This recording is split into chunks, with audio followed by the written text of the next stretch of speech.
Assalamu alaikum dear students. Here is Kumail Haider and welcome to the octahedron chemistry classes. Previous lecture में बेटा हमने Rutherford atomic model complete किया था. आज हम एक न्यू थ्योरी स्टार्ट करेंगे that is on Bohr's atomic theory या इसको बोहर्स एटॉमिक मॉडल भी कहते हैं. ये थ्योरी क्या है और इसके पोस्टुलेट्स क्या है, हम वन बाय वन इनको डिटेल में डिस्कस करेंगे. सबसे पहले बेटा आपने याद रखनी है कि नील बोहर ने 1911 में 1913 में 1913 में after Rutherford atomic model was presented in 1911 और उसके 2 साल बाद 1913 में नील बोहर ने एक और न्यू मॉडल पेश किया. ठीक है, नया मॉडल पेश किया बेटा एटम के हवाले से. और ये थ्योरी बेसिकली किस बेस पे था बेटा? Planck's quantum theory. Planck's quantum theory के बेस पे ये पेश किया गया था और इस थ्योरी की मदद से एमिशन स्पेक्ट्रम ऑफ हाइड्रोजन भी एक्सप्लेन हुआ था. सो इन 1913 नील बोहर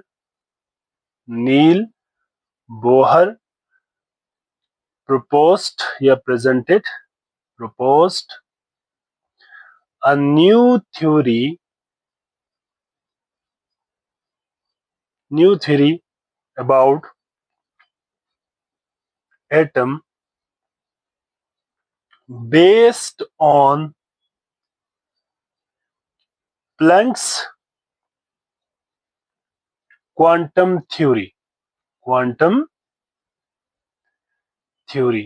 ये प्लैंक्स क्वांटम थ्योरी बेसिकली एक यू कैन से साइंटिस्ट था बेटा जिसका नाम था मैक्स प्लैंक्स. ठीक है, ये तकरीबन 1900 में इसने पेश किया था, 1900 में.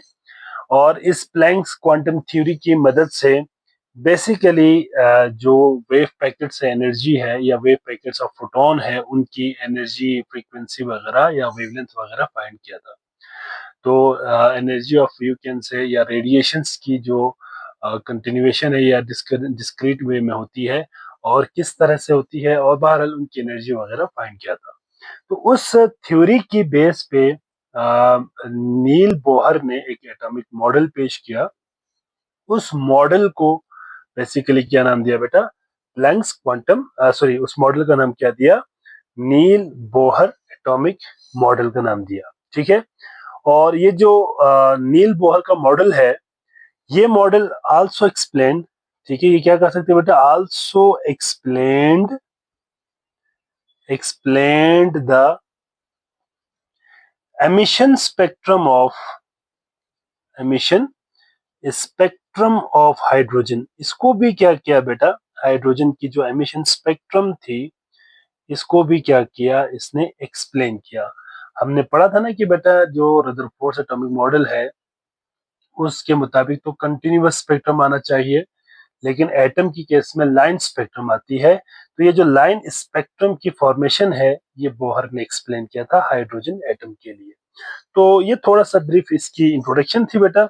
अब हम बात करते हैं इसके पोस्टुलेट्स के ऊपर. पोस्टुलेट्स क्या था बेटा इसका? तो जो फर्स्ट पोस्टुलेट है अकॉर्डिंग टू द बोहर, पहला पोस्टुलेट क्या था बेटा?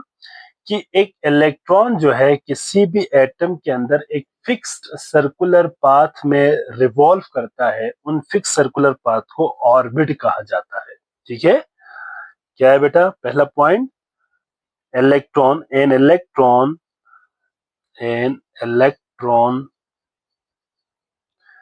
revolve around the nucleus of an atom in a fixed circular path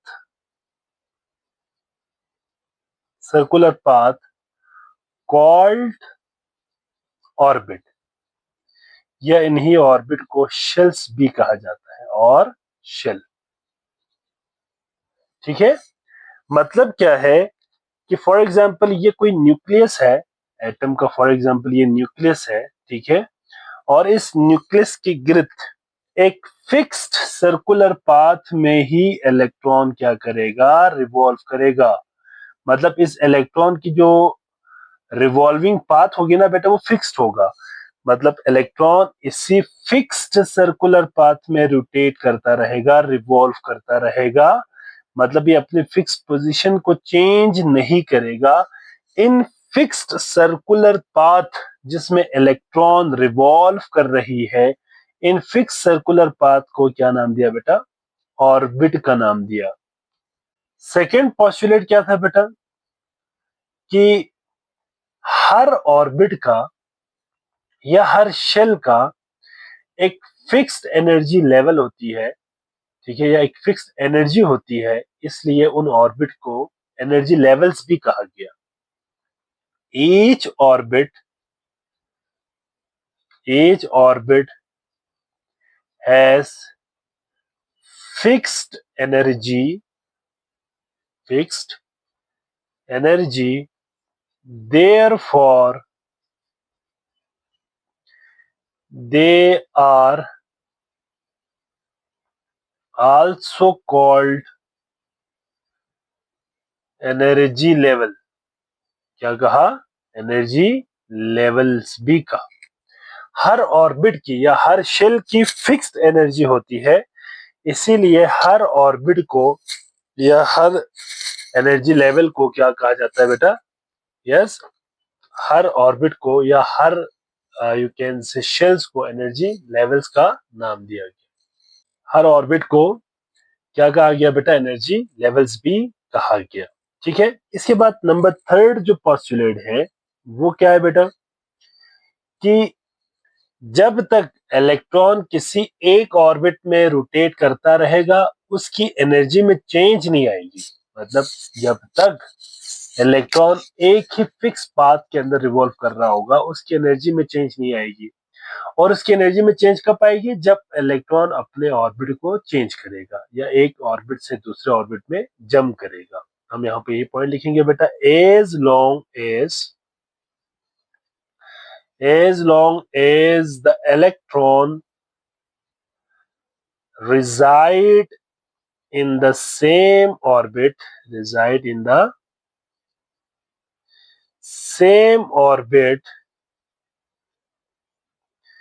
their energy would not change.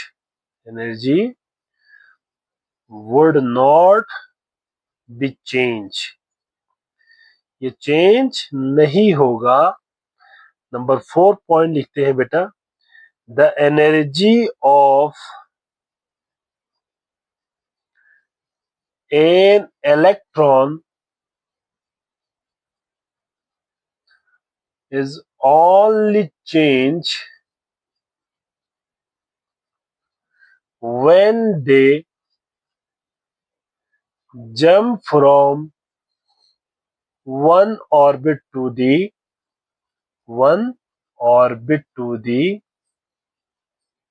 another। एक ऑर्बिट से दूसरे ऑर्बिट में जब जंप करेंगे तो उसकी एनर्जी में क्या आएगी बेटा? चेंज आएगी। ठीक है, तो यहाँ पे मैं थोड़ा सा डायग्रामेटिकली समझाता हूँ आपको इसको कि कैसे ये होता है। ठीक है, फॉर एग्जांपल ये एक न्यूक्लियस है बेटा, एटम का एक न्यूक्लियस है। ठीक है, लेट सपोज कि ये पहला शेल है, ये एक शेल है बेटा, फॉर एग्जांपल ये एक ऑर्बिट है। ठीक है, और ये दूसरा ऑर्बिट है। समझाने के लिए यहाँ पे मैं आपको दो इलेक्ट्रॉन से समझाता हूँ। फॉर एग्जांपल यहाँ पे एक इलेक्ट्रॉन है बेटा, इस ऑर्बिट के अंदर एक इलेक्ट्रॉन है, हाल तो पहले में दो होता है, ये दूसरा इलेक्ट्रॉन है। ठीक है, दूसरे ऑर्बिट के अंदर एक इलेक्ट्रॉन है, समझाने के लिए कर रहा हूं। अब यहाँ पे क्या होगा बेटा कि ये जो आपको नजर आ रही है, ये जो इलेक्ट्रॉन है वो किस ऑर्बिट में है बेटा? This electron is present in first orbit. ठीक है, समझाने के लिए मैं यहाँ पे कर रहा हूँ कि this is, you can say E1 and this is E2। मतलब आप ये कह सकते हैं कि पहले वाला फर्स्ट एनर्जी लेवल है, दूसरा वाला सेकेंड एनर्जी लेवल है। अब यहाँ पे बोहर क्या कहता है कि अगर इलेक्ट्रॉन इनर ऑर्बिट या लोअर ऑर्बिट से हायर ऑर्बिट में जंप करे, यहां से यहां पे जंप करे, तो बेटा they need some amount of energy. ठीक है, कुछ अमाउंट ऑफ एनर्जी इसको क्या होगी? रिक्वायर्ड होगी। आपको इसको एनर्जी देनी पड़ेगी, मतलब इसको एनर्जी मिलेगी तो ये इलेक्ट्रॉन लोअर ऑर्बिट से हायर ऑर्बिट में जंप करेगा।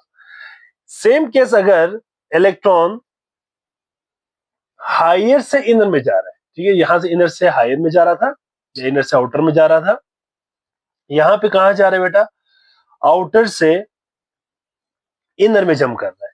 जब ये आउटर से इनर में जंप करेंगे ना बेटा, तो बेटा याद रखिएगा ये एनर्जी क्या करेगा, एनर्जी को एमिट करेगा, एनर्जी रिलीज करेगी, ठीक है, एनर्जी को क्या करेगा, एमिट करेगा, ताकि ये लोअर एनर्जी के अंदर, लोअर एनर्जी लेवल के अंदर क्या कर सके, स्टे कर सके।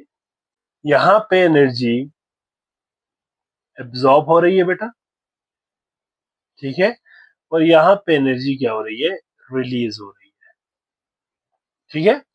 तो हम इसी पॉइंट को यहां पे लिखते हैं कि an electron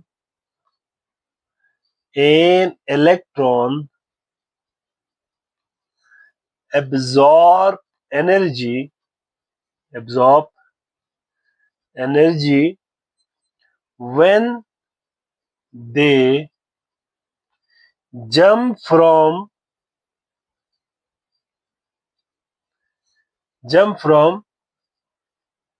lower energy level, या इसको आप लोअर एनर्जी लेवल या फिर आप इसको इनर ऑर्बिट भी कह सकते हैं, lower energy level to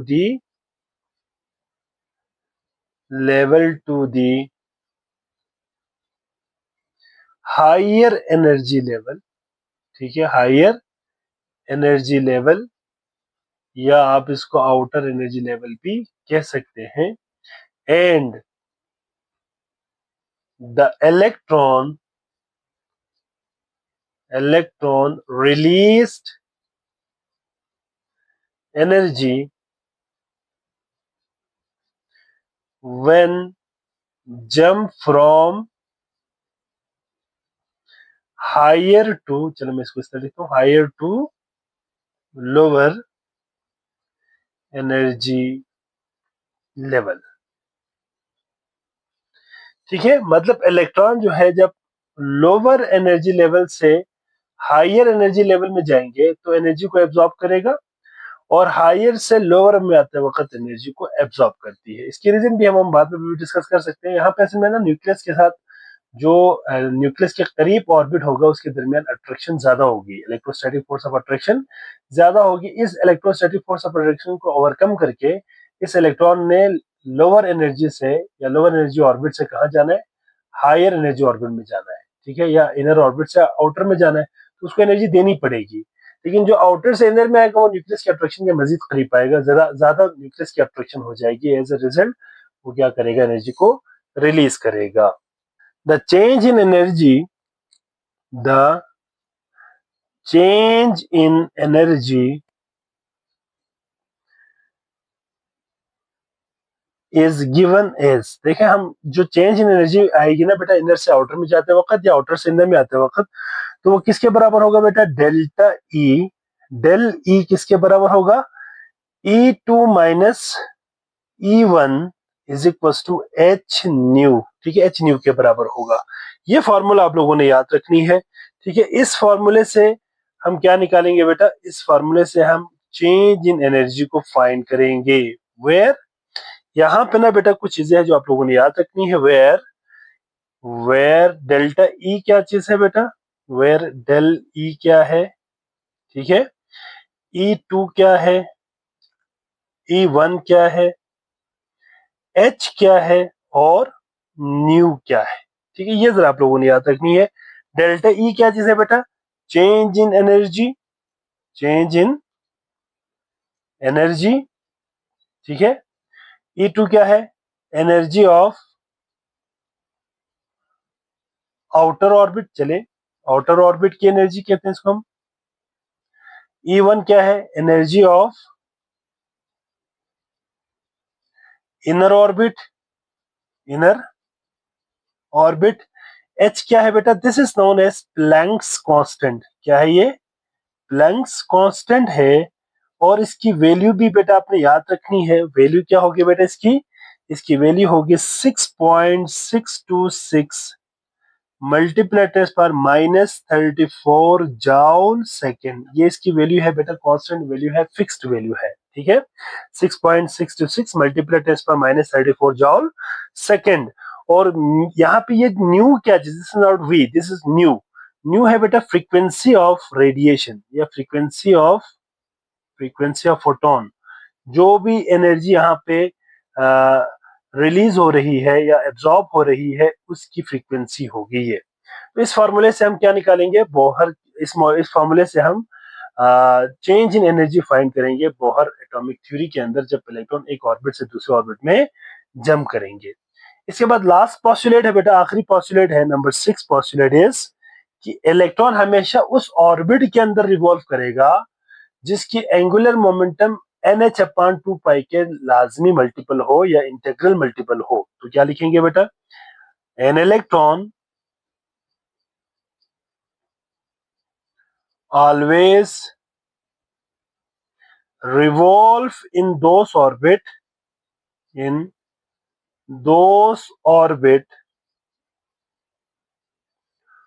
whose angular momentum is integral multiple of NH/2 या H/2 भी आप लिख सकते हैं यहाँ पे। ये बेसिकली क्या है बेटा, एंगुलर मोमेंटम के हवाले से है। अगर आप इसमें फॉर्मूला लिखे तो MVR किसके बराबर होगा बेटा, MVR is equal to NH/2। यहाँ पे एक चीज आपने और याद रखनी है बेटा, ये जो मोमेंटम है ना, ये दो तरह की होती है। एक होता है बेटा एंगुलर मोमेंटम और दूसरा होता है लीनियर मोमेंटम, ठीक है। जो एंगुलर मोमेंटम है ना बेटा, वो तब होती है जब एक इलेक्ट्रॉन या एक बॉडी जो है वो लीनियर पाथ में मूव कर रहा हो, जबकि एंगुलर मोमेंटम तब होती है जब इलेक्ट्रॉन या कोई पार्टिकल क्या हो बेटा, या कोई बॉडी सर्कुलर पाथ में रिवॉल्व कर रहा हो। Momentum is basically quantity of motion को कहते हैं। यहाँ पे जो m है ना बेटा, this m is basically mass of the electron. m क्या चीज है, मास ऑफ इलेक्ट्रॉन है बेटा, मास ऑफ इलेक्ट्रॉन, ठीक है। यहाँ पे v है बेटा वेलोसिटी ऑफ इलेक्ट्रॉन, इलेक्ट्रॉन की वेलोसिटी होगी ऑफ इलेक्ट्रॉन। इसी तरह से r होगा बेटा radius of circular path, radius of circular path, ठीक है। और यहाँ पे अगर हम बात करते हैं n की, तो n को प्रिंसिपल क्वांटम नंबर कहते हैं, या सिंपल इसको हम क्या कहेंगे बेटा, it is known as number of shell. क्या है, नंबर ऑफ शेल। अच्छा, इसमें एक चीज आपने और याद रखनी है कि नंबर ऑफ शेल जो है ये n इज इक्वल टू 1 से शुरू होता है, 2 3 4 5 and up to so on. अच्छा, h क्या चीज है यहाँ पे, h है प्लैंक्स कांस्टेंट, प्लैंक्स कांस्टेंट, और इसकी वैल्यू मैंने आपको थोड़ी देर पहले बताई हुई है। और 2n पाई क्या है, यहाँ पे कांस्टेंट है, 2n पाई आर कांस्टेंट, ये 2 और ये भी कांस्टेंट है बेटा। और पाई भी क्या होता है, कांस्टेंट होता है। आपको पता है कि पाई क्या चीज है, कांस्टेंट, ठीक है। 22.7 इसका होता है वैल्यू, ठीक है। तो इसको हम यहाँ पे क्या लिखेंगे बेटा, कांस्टेंट वैल्यूज लिखेंगे, ठीक है। सो तो this is basically angular momentum. अब यहाँ पे थोड़ा सा मैं इसको एक्सप्लेन करता हूँ कि ये बेसिकली है क्या और किस तरह से ये बेसिकली फाइंड होती है। तो थोड़ा सा अगर आप इसको जरा देखें एक्सप्लेनेशन, या थोड़ा सा मैं इसकी एग्जांपल से आपको इसको मैं करता हूँ एग्जांपल, ठीक है। फॉर एग्जांपल, अगर हमारे पास n की वैल्यू हो बेटा 1, ठीक है, n की वैल्यू क्या हो, 1 हो, तो इसकी एंगुलर मोमेंटम क्या होगा बेटा, MVR किसके बराबर होना चाहिए, देखिए n की वैल्यू 1 है तो 1 का मल्टीपल होना चाहिए क्या बेटा, H/2 पाई, ठीक है। H/2 पाई 1 का लाजमी मल्टीपल होना चाहिए। तो इसकी वैल्यू क्या आ जाएगी बेटा, यहाँ पे लिखने की जरूरत है, 1 लिखने की जरूरत नहीं है, H/2 पाई इसकी वैल्यू होगी। सिमिलरली अगर n की वैल्यू क्या हो बेटा, अगर n की वैल्यू हो 2, ठीक है, तो n की वैल्यू 2 होने से क्या हो जाएगा, एम वी आर किसके बराबर होगा, M we are is equal to 2 multiply by H upon 2 pi. मतलब इसकी मैं वैल्यूज पूरा नहीं लिख रहा, यहाँ पे 2 लिख रहा हूँ। अब आप जरा देखिए, ये जो 2 है और 2 कैंसिल हो जाएगा, ठीक है, ये 2 और ये 2 कैंसिल हो जाएगा, तो ये क्या बन जाएगा, एच अपान पाई बन जाएगा, ठीक है। इसी तरह से अगर n की वैल्यू 3 हो तो बेटा क्या हो जाएंगे, n की वैल्यू अगर 3 हो तो यहाँ पे हो जाएगा m we r, m we are is equal to 3 integral multiple होगा किसका, एच अपान 2 पाई का, ठीक है। इसको सॉल्व करेंगे, you will get 3 H upon 2 पाई। तो ये इस तरह से होंगे कि मतलब इलेक्ट्रॉन इलेक्ट्रॉन अगर जो है पहले शेल में रिवॉल्व करना है फर्स्ट ऑर्बिट के अंदर, तो पहले ऑर्बिट की एंगुलर मोमेंटम ये होनी चाहिए, सेकंड के लिए एच अपान पाई होना चाहिए, थर्ड के लिए 3h/2 पाई, एंड इसी तरह से आगे कंटिन्यू होगा। फॉर एग्जाम्पल ये देखें, अगर हम बोहर का यहाँ पे फॉर एग्जाम्पल अगर हम यहाँ पे क्या यहाँ पे शो करें, यू कैन स्ट्रक्चर शो करें, फॉर एग्जाम्पल ये न्यूक्लियस है बेटा, ठीक है, और इसका ये पहला शेल है, for example this is first shell, this is second shell, this is third shell, और इसी तरह से आगे जाएगा, ठीक है। मैं बस आपको समझाने के लिए यहाँ पे 3 शेल्स बना दिए। तो पहले शेल की यहाँ पे बेटा आपने याद रखनी है, एंगुलर मोमेंटम कितनी होनी चाहिए, यहाँ पे पहले शेल के लिए होना चाहिए एम वी आर किसके बराबर होना चाहिए, एच अपान 2 पाई के बराबर होना चाहिए। इस तरह सेकंड शेल के लिए कितना होना चाहिए, m we are is equal to क्या होना चाहिए बेटा, एच अपान पाई होना चाहिए। और तीसरे शेल के अंदर रिवॉल्व करने के लिए, तीसरे शेल के अंदर होने के लिए इसके एंगुलर मोमेंटम क्या होना चाहिए, 3h/2 पाई होना चाहिए। तो ये इस तरह से आगे जाएगा, ठीक है। अब हम जरा structure of atom according to Bohr, Bohr structure of atom जरा देखते हैं, यहाँ पे Bohr, Bohr structure of atom, ठीक है, स्ट्रक्चर इसका अगर हम फाइनल एटम का स्ट्रक्चर बोहर का ड्रॉ करें तो कैसे करेंगे बेटा, ठीक है। तो ये थोड़ा सा इस तरह से होगा कि फॉर एग्जांपल ये हमारे पास एक एटम का न्यूक्लियस है, ठीक है, और इसके गिर्द फॉर एग्जांपल कुछ शेल्स मैं यहाँ पे बना रहा हूँ। फॉर एग्जांपल ये पहला शेल है बेटा, फर्स्ट शेल, ठीक है, ये दूसरा शेल होगा, ठीक है, ये तीसरा शेल है, ये चौथा शेल है।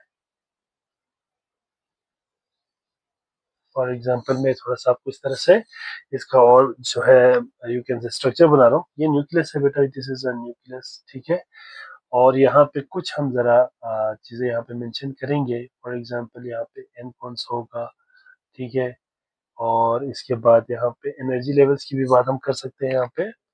अच्छा जी, ये n इज इक्वल टू 1 होगा बेटा, ये n 2 होगा, ये n इज इक्वल टू 3 होगा, ये n इज इक्वल टू 4 होगा, ठीक है।